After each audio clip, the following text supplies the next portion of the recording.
Hola, antes de comenzar el episodio me gustaría recordarte que he publicado 3 libros. El primero se llama Computación y Programación Funcional, que fue publicado en 2021 y es un libro que trata la programación funcional desde un punto de vista teórico y práctico.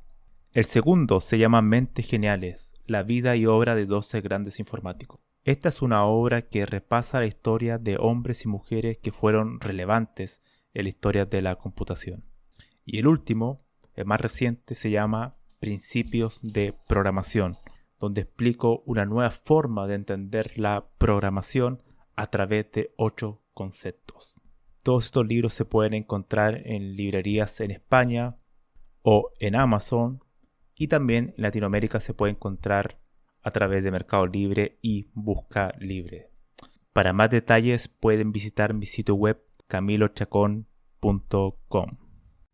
Bienvenidos a un nuevo episodio del podcast, en esta ocasión, Teoría de las categorías. Este es un tema muy apasionante que había querido tratar hace ya un tiempo, pero que no me sentía capacitado de hacerlo, porque me faltaba un poco más de estudio. Así que recién ahora ya siento que entiendo un poco más sobre el tema y puedo dar al menos algunas pinceladas de lo que trata, ¿no?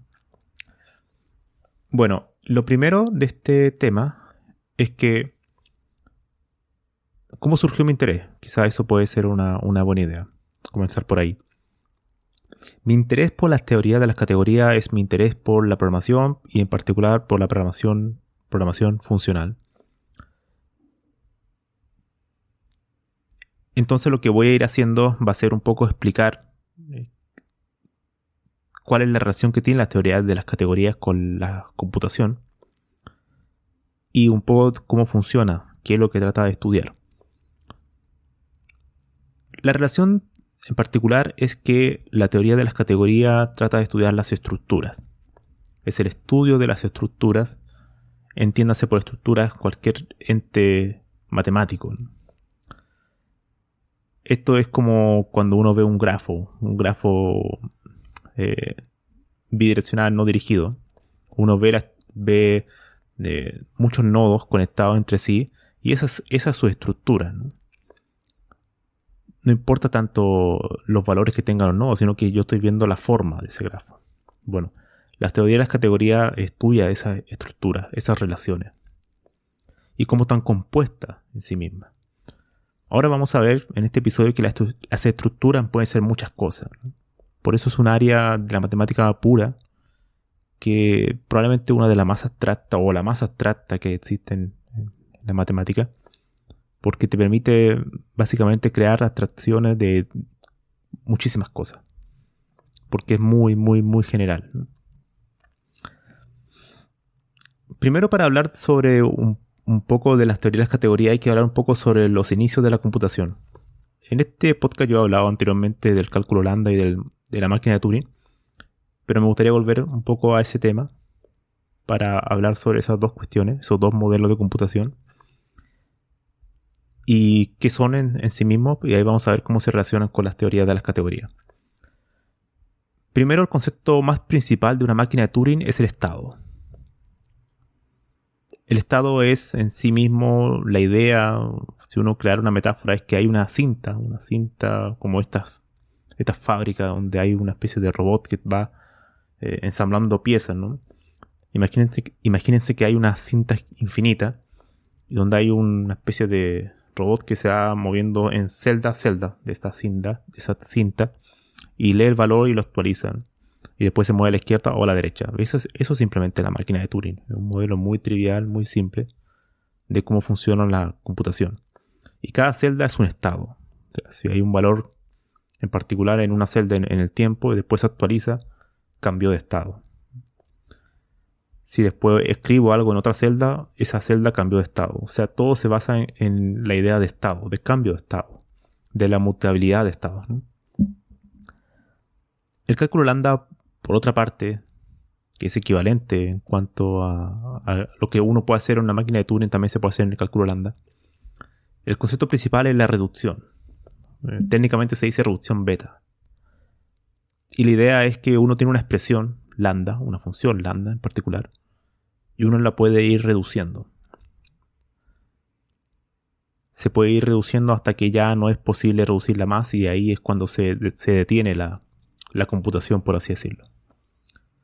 El cálculo lambda, que fue creado por Alonso Chur, y la máquina de Turing, que fue obviamente creada por Alan Turing, en particular, en el caso del cálculo lambda, tenía un problema el cálculo lambda, y era que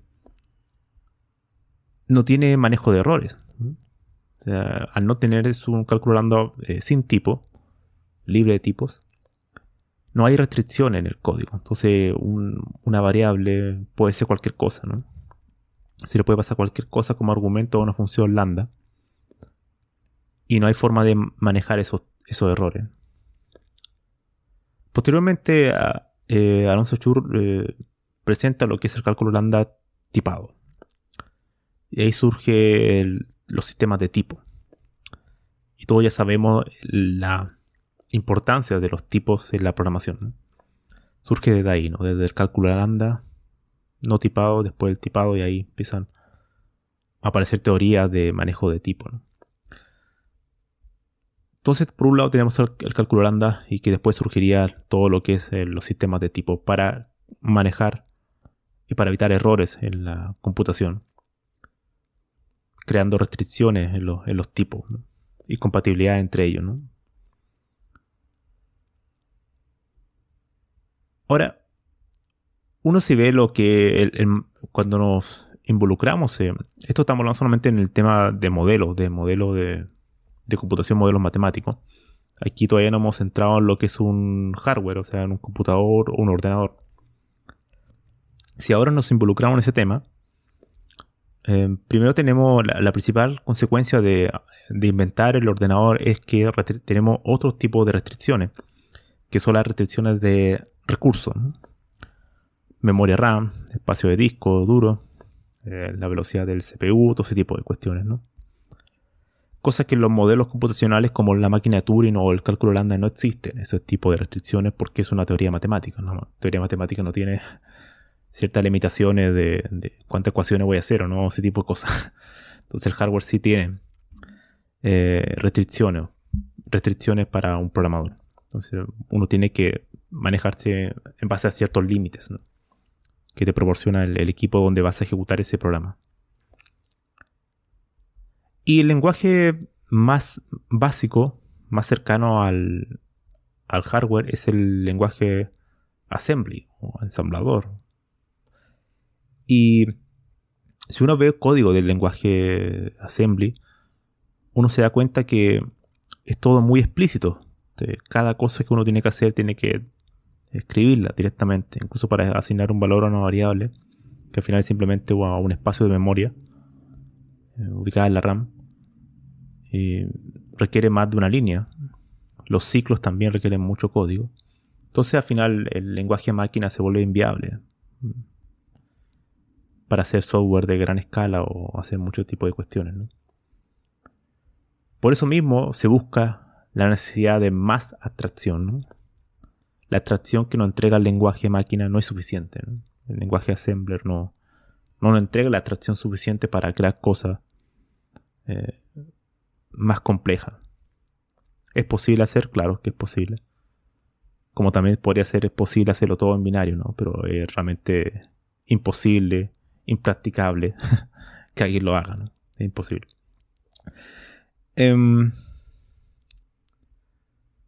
La necesidad de la abstracción siempre ha existido en la informática. Entonces esa es una necesidad desde siempre, ¿no?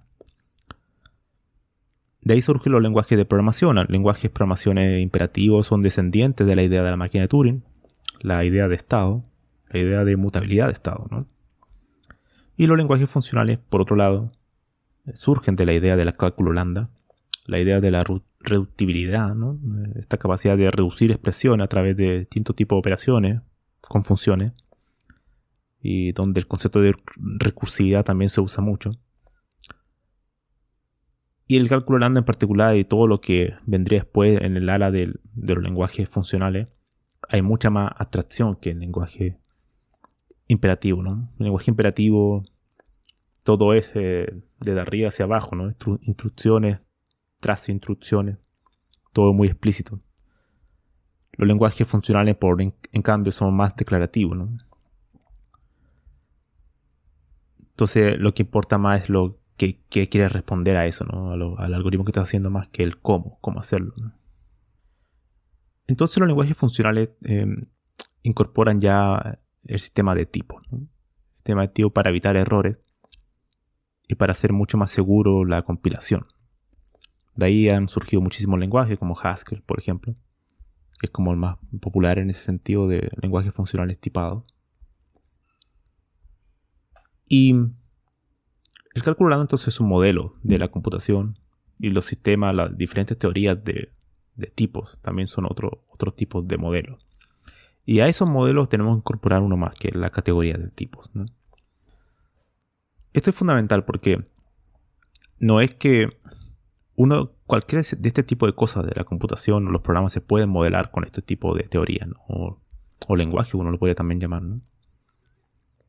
Se puede hacer muchas cosas con el cálculo lambda, pero no tienen la suficiente poder, por ejemplo, para hacer programas más sofisticados, para manejar, por ejemplo, estructuras de datos, ¿no? El cálculo lambda es muy complejo, ¿no? Hacer eso. De hecho, manejar un número entero es muy complejo. Hay que ocupar los numerales de Schur, ese tipo de cuestiones, ¿no? Hay mucho código. La teoría de tipo simplifica mucho ese tipo de cuestiones porque está todo encapsulado en tipos que se relacionan con otros tipos, ¿no? Y la teoría de la categoría es una manera también de expresarlo, pero mucho más abstracta en ese sentido. Ahora lo vamos a ver, ¿no? La teoría de tipos son puntos y flechas. Esa es como la idea, ¿no? Es una teoría muy visual. Y los puntos son objetos y las flechas son morfismos, ¿no? Los objetos tienen nada que ver con la orientación objeto, ¿no? Nada. Objeto en el sentido que se le da cuando uno asocia la teoría de tipo con la programación. Objeto es un tipo, ¿no? Un tipo. ¿Y qué es un tipo, no? Un tipo puede ser, por ejemplo, un entero, un boolean, una lista de enteros. Una lista de enteros es un tipo distinto a un entero, ¿no? Es igual importante aclararlo. Todo eso cada objeto, cada punto es un tipo. Y una flecha, que vendría siendo un morfismo. Un morfismo es la jerga de la teoría de las categorías, pero lo que significa es una función, ¿no? Recibes un argumento y retornas algo. Entonces, si uno ve, por ejemplo, la forma que tienen los diagramas de la teoría de tipo, uno ve como si fuese un grafo, ¿no? Hay una cierta relación como si fuera un grafo, ¿no? Donde los objetos son como los nodos y los morfismos son las aristas. Ahora bien, volviendo al tema de la asociación con la programación, los objetos son los tipos, ¿no? Y los morfismos son las funciones que relacionan a esos tipos. Un morfismo solamente puede existir cuando hay al menos dos tipos, o también a sí mismo, ¿no? Porque uno puede aplicar la función de identidad, ¿no? Entonces al final es como una flecha que está a sí misma, ¿no? Es lo mismo que pasa con los grafos, ¿no? Cuando un grafo, su arista es a sí misma, ¿no? Entonces los tipos, estos objetos en la teoría de las categorías, sus propiedades están definidas a través de cómo están asociadas las flechas. Eso es muy fundamental, ¿no? Porque lo que trata de decir, el concepto principal de la teoría de tipo es la composición. Y la idea de la composición es esta. Es que los elementos que tienen los objetos o los morfismos que se van operando no son lo importante, sino que la estructura, las relaciones, ¿no? Eso es fundamental. Tú te puedes imaginar, por ejemplo, una lista de enteros. Una lista de enteros con 10 elementos, ¿no? Del 1 al 10. Del 1 al 10, por ejemplo. Y yo quiero hacer una función, un morfismo, que retorne otro tipo, que sea un entero, que sea la suma de ellos, de esta lista. Entonces sería una lista de enteros con el morfismo hacia el otro objeto, que sería el tipo entero, ¿no? Pero a mí, en el concepto de la teoría de tipo, no me importan los elementos, ¿no? Es que no me interesa si es un 1, el 2, o el 3 o cualquier tipo de entero, ¿no? sino que me importa la operación, la relación entre los tipos. Ese es el concepto clave. O sea, yo hago una abstracción, o sea, a mí los elementos me dan igual, ¿no? Solo yo sé que voy a recibir hay un objeto que es una lista de enteros asociada a través de un morfismo con el tipo entero, simplemente, ¿no? Entonces le paso una lista de enteros y retorna un entero. Esa es la idea. Y de ahí aparecen múltiples conceptos como funtores, ese tipo de cosas que no lo va a tratar ahora porque... Pero siempre la idea es esa, ¿no?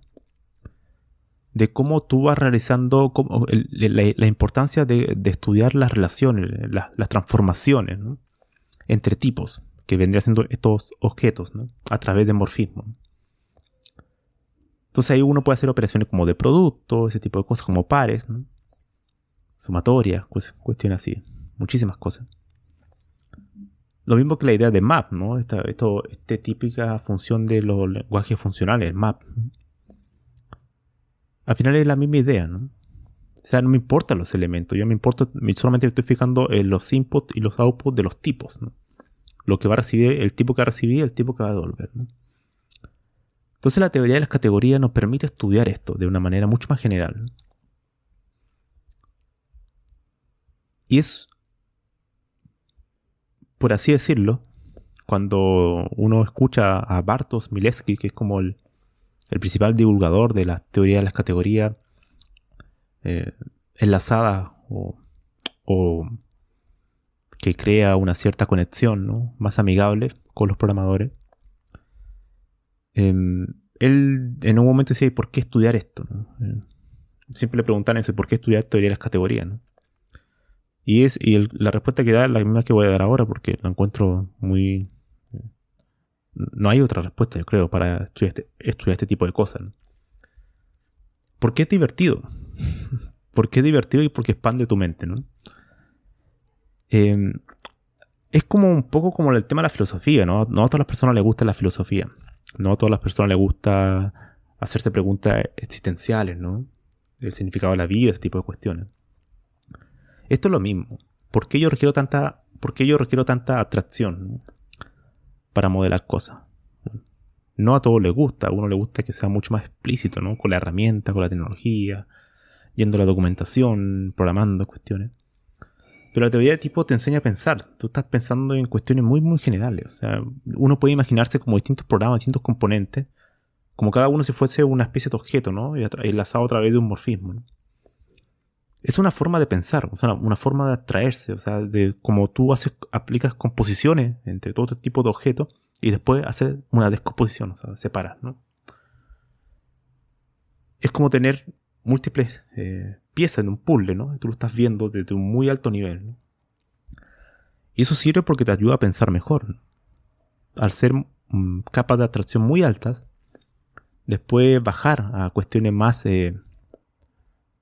explícitas, mucho más detalladas, como los lenguajes de programación como tal, se vuelve mucho más simple, ¿no? Y eso es lo que al menos a mí, al estudiar la teoría de las categorías, ¿no? Y ese es el principal porqué. Es una forma de expandir tu mente y es una forma, yo le puse al título al episodio como el último puente, ¿no? Entre la programación y las matemáticas. ¿Por qué esto es matemática? La teoría de las categorías es matemática. Pero que uno puede encontrarle cierta utilidad con la programación, ¿no? Si uno ve los objetos como tipos y los morfismos como funciones, ¿no? Es muy expresiva además, ¿no? Esto es como un poco, si uno hiciera una especie de analogía, ¿no? Con un puzzle, ¿no? Que había mencionado un poco anteriormente. Si uno tiene distintas piezas en un puzzle, siempre hay dos piezas que tienen que encajar, ¿no? Y si encajan esas dos piezas significa que hay un morfismo entre ellas. Si dos piezas no encajan, significa que no hay un morfismo entre ellas. Esa es la idea, ¿no? Es como cuando uno se cambia de piso, ¿no? De casa, y tiene que embalar sus cosas, ¿no? En cajas, ¿no? Y tienes que apilar las cajas para quepa en algún, no sé, camión o algún lugar para que quepa en el menor espacio posible. No me importa tanto lo que tenga dentro de las cajas, ¿no? Sino que me importan las cajas en sí mismas, ¿no? Como yo las voy ordenando, las voy relacionando para que ocupen menos espacio, ¿no? Esa es la misma idea, ¿no? En las teorías de las categorías no importan mucho los elementos de los objetos o lo que pasen entre ellos a través de los morfismos. No importan mucho los elementos. No importan, de hecho, los elementos. Lo que importa es la estructura, ¿no? Es las relaciones entre ellos. Y eso es una manera, un nivel muy abstracto de pensar. Entonces un programador que entienda esto, que le guste esto, va a poder aplicar muchos mejores patrones, por así decirlo, de diseño. En su código va a poder hacer escalar muchas más cuestiones porque va a saber pensar mejor, ¿no? Tener la capacidad de abstracción es muy importante, ¿no? Como también bajar a cuestiones mucho más directas, explícitas, como lo son saber algún lenguaje de programación, saber algún framework, saber alguna biblioteca. Entonces la teoría de las categorías es algo muy interesante, muy divertido.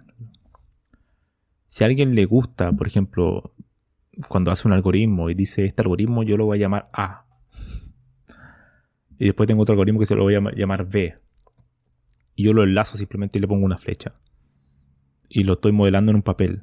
Bueno, si a alguien le gusta eso, es que le va a gustar las teorías de las categorías. Es una forma de pensar, una forma muy abstracta de pensar. Ya no te importa el detalle, ¿no? Es una idea ya muy, muy alto nivel. Hay personas que no les gusta eso. Les gusta ver ya la declaración de la variable, el punto y coma prácticamente, ¿no?